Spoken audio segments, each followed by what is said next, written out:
And so, and it goes on, and we quit on December 6th. We changed all the questions. I read the last one.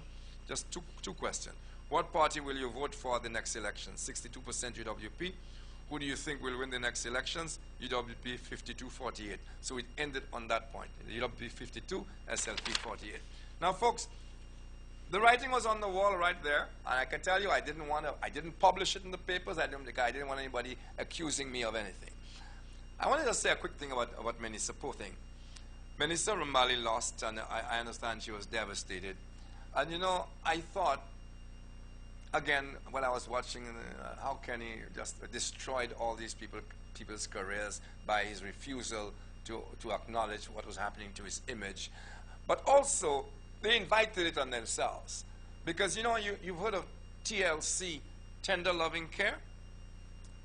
Well, in the case of Menisa, it was TLK that killed her. Too much loyalty to Kenny.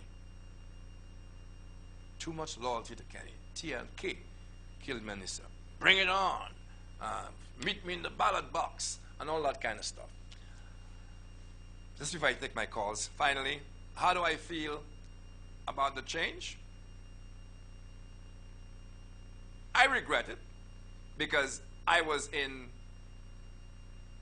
from the very beginning with all the hope and whatnot. But it wouldn't have bothered me at all had the Labour Party been returned. It's no secret that I have with the Labour Party, ambivalent relationship. I've been open with you guys, you know.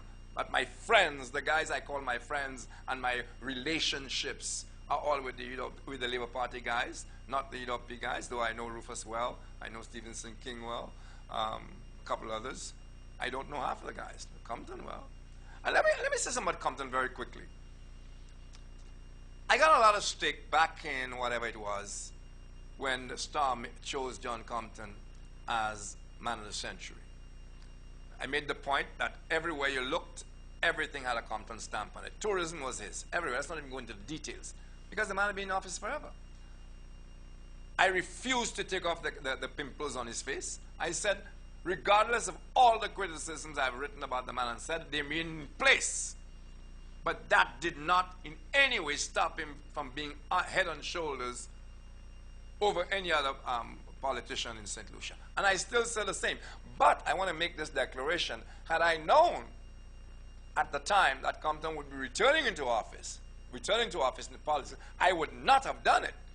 Because Compton can do things now that would make me look very, very stupid, or would at least make the award, reduce it to nothing. That's the problem. So we'll have to see where he goes now, and if in fact I have to change that and call him something totally different down the road.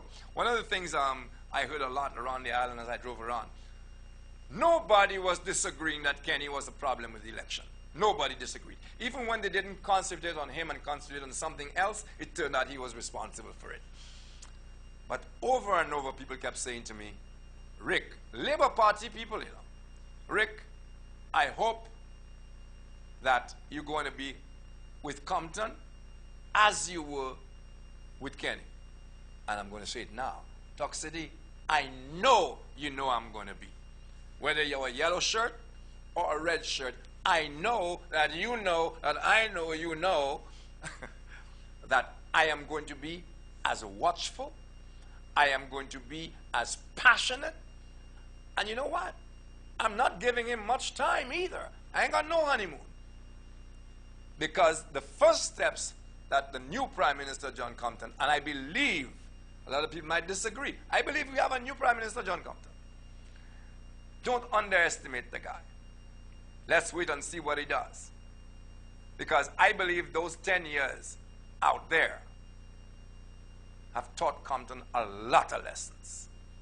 I don't know who his cabinet is. I don't know what people he's going to bring in. There's been talk about Alan Chasney. Well, it's no secret that I think a lot of Alan Chasney. He's been on my show. In fact, we agree too much on too many things. And I say to him, he's not a great guest because I don't have much room to argue with him. There are those who says Alan just talks and he has one.